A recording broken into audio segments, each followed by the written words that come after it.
Hai guys, jumpa lagi di channel YouTube Ibeng TV. Dan kali ini masih dengan tema Di Balik Bintang. Dengan tamu kita, Didin Bagito, salah seorang anggota dari grup legend Bagito Group. Kali ini, Didin Bagito akan bicara belak-belakan di episode kedua.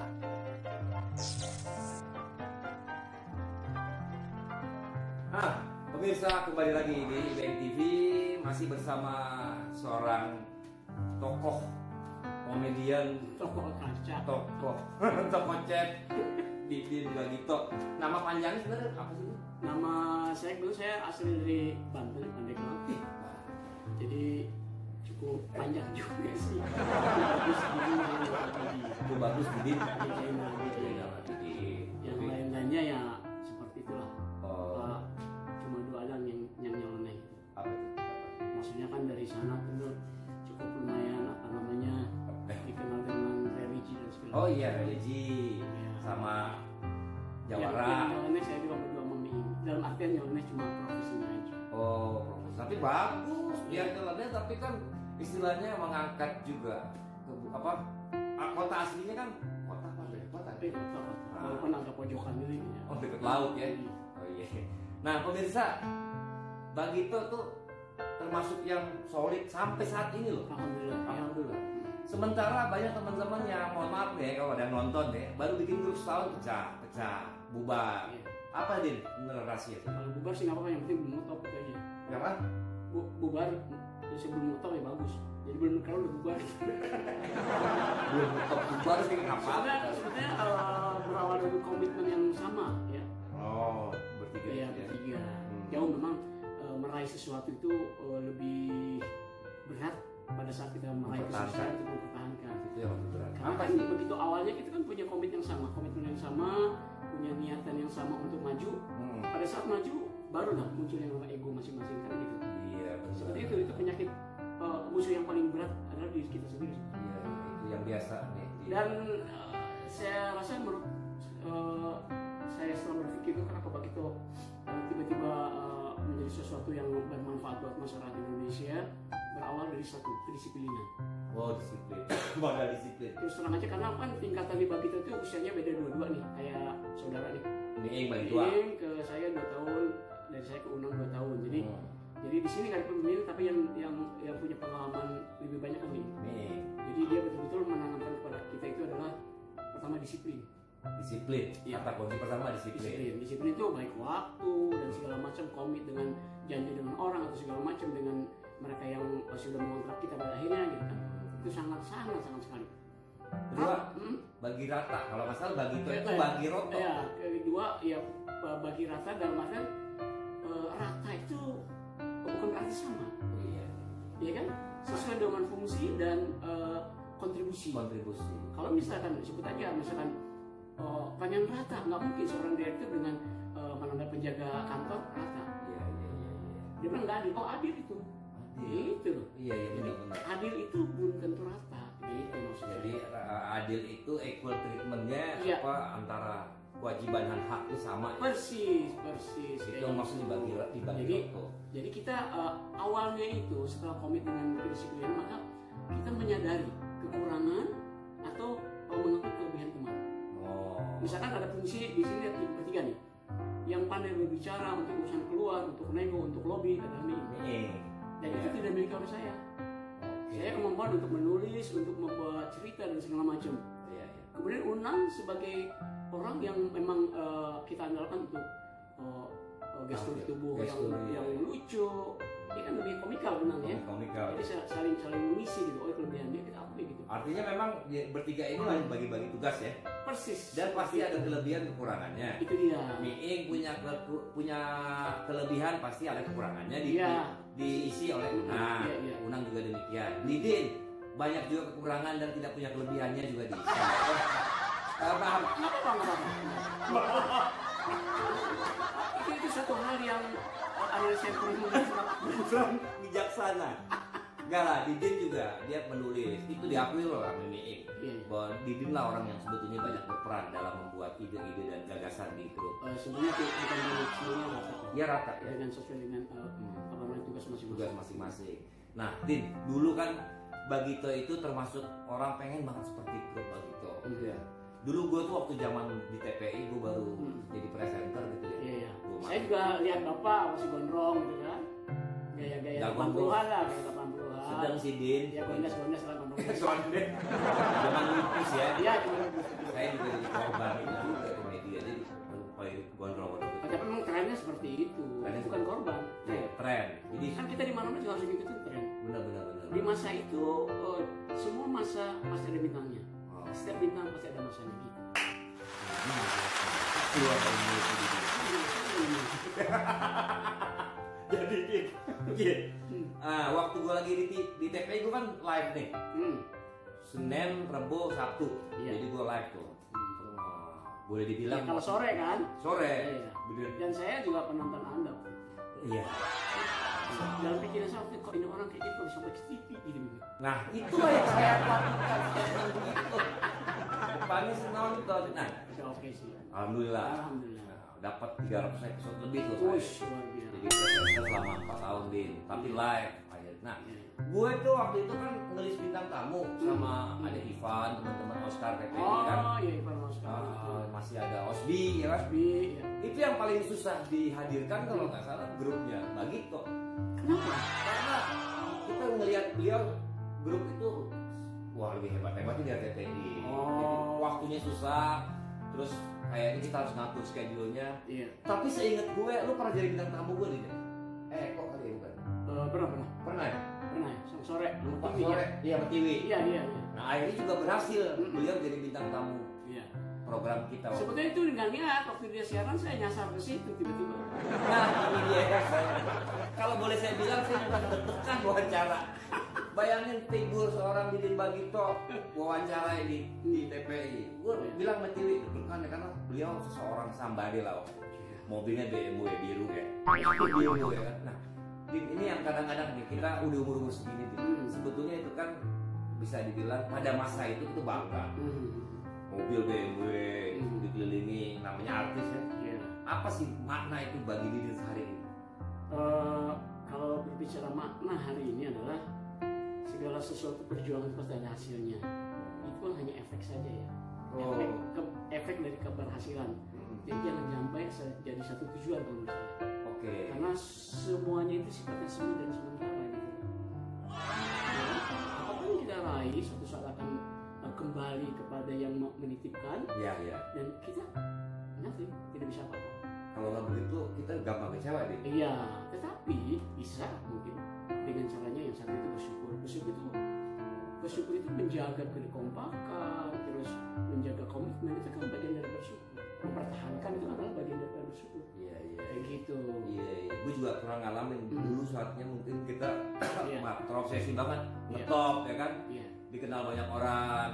Terus kita punya kendaraan bagus, rumah bagus, ya apa aja lah kita udah punya kan misalnya. Iya. Terus ketika lepas berat banget kayaknya. Ketika hilang. Nah, Kan itu- masanya kan ada kan. Iya pasti jelas. Itu membutuhkan satu kekuatan yang sifatnya mental ya. Dulu jujur aja saya itu terinspirasi sama grup Kus-Kus ya pada saat dia populer. Saya masih SMP yang masih angan-angannya tinggi. Suatu saat saya akan pengen seperti Didi Kagumi, Betul. yang bagus. Alhamdulillah sampai gitu kan. Sampai. Dan apapun yang diraih dari keberhasilan itu kita nikmati gitu. Tetapi sebagai sisi manusia yang sesungguhnya mau kemana sih arah kita gitu. Saya bicara usia sekarang ya. Iya sekarang. Bahwa semuanya yang kita raih dan segala macam hidup ini belum selesai ya, tetapi bagaimana caranya kita memaknai arti perjuangan, arti keberhasilan, kemudian itu belum tentu jadi jaminan ketenangan dalam jiwa gitu. Dalam batin. Jadi Satu, materi yang ya. cukup, apapun yang cukup yang dapatnya dari luar itu Iya. belum tentu menenangkan yang ada di dalam. Iya. Maka ada bilang ini, kalau kita melihat dunia itu ada pepatah juga. Iya. Kalau populer, harta semuanya itu taruhnya di tangan. Betul. Jadi ketika dia lepas, ya gampang. Nggak apa-apa Ya ya. jangan taruh di hati. Iya. Nah ini juga sebenarnya kita baru bisa ngomong gini juga pas di umur kita banyak. Nah, itu melepasnya. Jadi betul, dunia itu cukup di tangan aja. Di genggaman kita kalau kita lepas. Dan mungkin kondisi saya yang sekian sekian tahun sudah vakum dari Bagito dalam artian muncul dari televisi, media lain, itu kan sudah berkurang, otomatis berkurang kepada semuanya. Memang zamannya masanya pasti sampai seperti itu gitu kan. Iya, iya. Nah sekarang apa? Tetapi ternyata jujur ya, secara batin saya mungkin lebih bahagia sekarang. Karena dulu kan dengan kesibukan yang memuncak luar biasa, kita komunikasi dengan keluarga aja jarang. Bahkan dulu pada saat di puncak-puncak itu saya kadang-kadang di Jakarta paling 1 hari 2 hari loh. Ke daerah gitu pernah sempat dari Surabaya udah berapa hari kita mau langsung ke Medan lagi. Transit di Cengkareng itu istri tuh bawain koper untuk ganti ya, tukar aja gitu. Jadi nggak sempat pulang dulu. Berangkat lagi. Ya, artinya kan kita betul-betul diberikan kesempatan untuk sibuk. Maka sejauh manakah itu kan kesibukan sama nganggur juga sama-sama itu ujian. Ujian. Iya. Bedanya capek penghasilan. Kalau nganggur capek banget gitu. Capek dulu. Jadi buat saya sekarang memaknai arti dari keberhasilan, hasil daripada keberhasilan itu sebenarnya tidak usah terlalu dimasukkan ke dalam hati. Artinya cukup dalam genggaman tangan. Begitu pelan-pelan berkurang, maka kita tidak ada istilahnya post power syndrome kan ya. Dulu populer di mana-mana. Jadi setiap langkah kita semua mata tertuju pada kita. Seperti bintang di atas langit, mereka tidak capek-capek memandang itu. Manakala bintang itu sudah redup, terus tak terlihat lagi, kelihatan. Ya, mereka acuh dan cuek. Kita harus siap dengan itu. Gitu. Itu yang memang sulit dijalani. Kita baru bisa ngomong sekarang. Tapi ini pelajaran. Tapi sebetulnya hal itu bisa tetap kita maintain dari awal. Pada saat kita berubah status sosial, secara ekonomi, maka jangan pernah meninggalkan karakter kita semasa kita belum. Nah itu. Ingat nggak? Saya dulu walaupun populer dan segala macam, bisa aja makan di kalau tidak pakai bintang tidak mau gitu kan. Tapi artinya di hotel. Oh, hotel bintang. Dan saya tidak pernah terbiasa seperti itu. Jadi terjual pada saat ya betul. Pada saat itu kadang-kadang orang yang di pinggir jalan, loh, kok Mas Din makan di sini nggak salah? Loh, salah apa saya? Kalau saya bisa makan bayar nggak salah. Iya. Yang salah mungkin lo lagi ngetop tapi kok mau makan itu di dia. tempat murah. Jadi karena saya dalam artian berubah status sosial apapun, kita jangan coba merubah gaya hidup kita. Nah, karena itu akan membuat kita tetap down to earth. Pada saat kita jatuh ke sakit. Gitu. Pada saat kita tidak merubah gaya kebiasaan hidup kita segala macam gitu. Cuma bedanya mungkin pada saat bisa dulu berangan-angan ingin keluar negeri bisa tercapai alhamdulillah. Iya. Tapi jangan coba-coba tiba-tiba udah segala macam bisa dibeli, anak monyetnya dibeli walaupun nggak penting gitu. Kenapa pas ngomong anak monyet bukannya saya anak monyet? Saya singgung saya bicara anak monyetnya. Bapaknya kok mirip.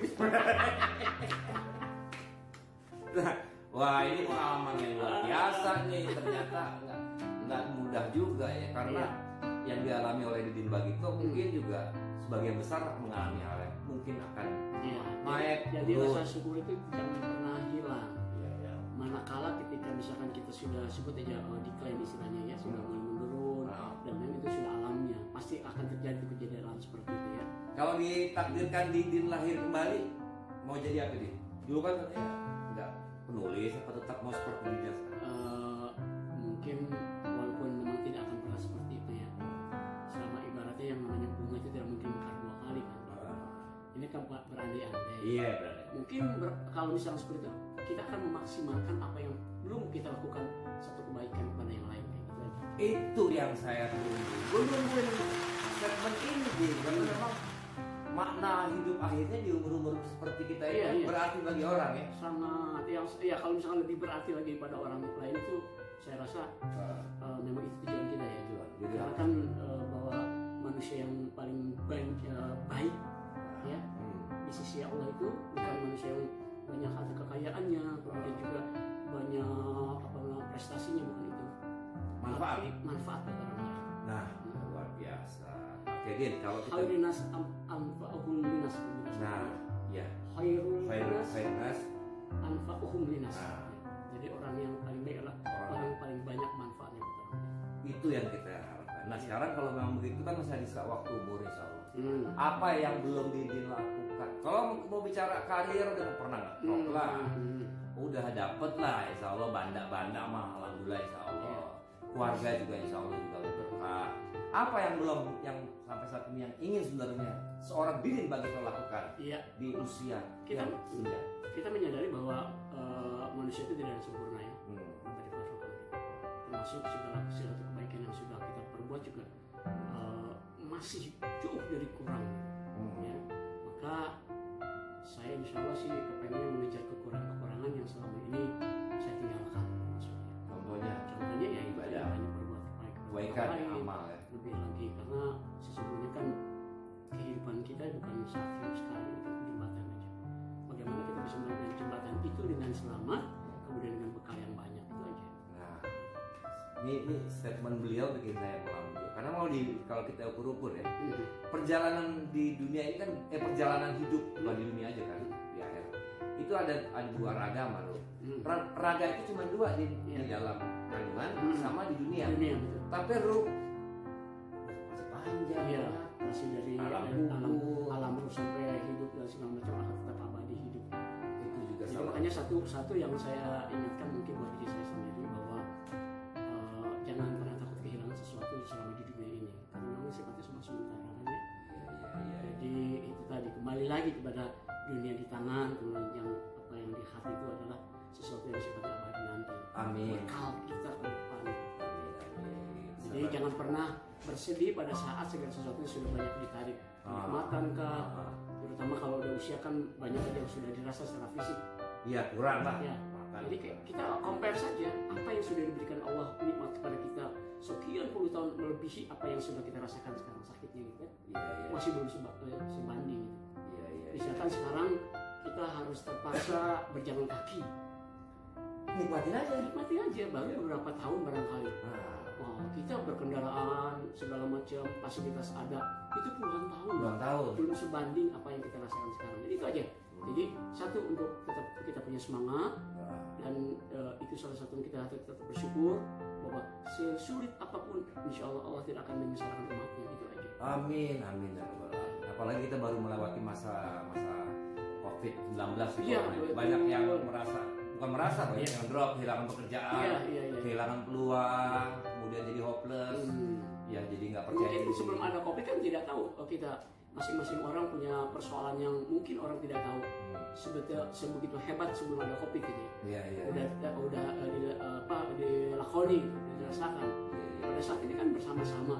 Apalagi bersama-sama kan mungkin akan lebih menguatkan kita. Bukan gue sendiri orang mengalami.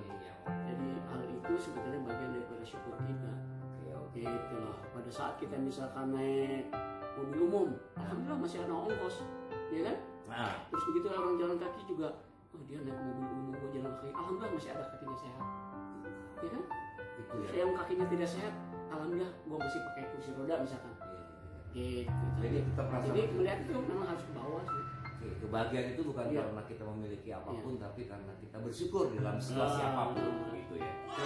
Oke, dengan rasa kita ngomong hampir setengah jam. Terima kasih banyak. Ini kalau ngobrol sama senior legend ini kan, dia legend lah. Apalagi yang ngajak ngobrolnya Iben itu presenter yang luar biasa pada zaman ujungnya.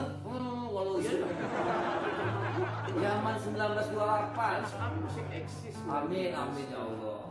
Enggak, gue juga sebenarnya pengen kayak lo deh. Jadi dalam arti bisa memaknai hidup bukan karena berlebihan harta dan apa, tapi memaknai hidup dalam memanfaat bagi orang. Itu yang kita juga bisa belajar. Sesungguhnya itu kan. Nah, kemarin sudah Miing dan hari Miing Bagito dan hari ini Didin. Mungkin setelah ini saya coba akan juga mengejar seorang Unang, bicara banyak tentang latar belakang perjalanan hidup Unang sebagai bagian dari Unang. Lebih dasar lagi sekarang lebih banyak di musola dia. Ngapain dia? Kontrakannya habis. Oke, Unang, ikhlasin ya. Makasih banyak. Assalamualaikum warahmatullahi wabarakatuh. Dari mulai yang ringan dan yang lucu, yang serius tapi juga santai. Nah, pantengin dah channel YouTube Ibeng TV. Jangan lupa like and subscribe channel YouTube.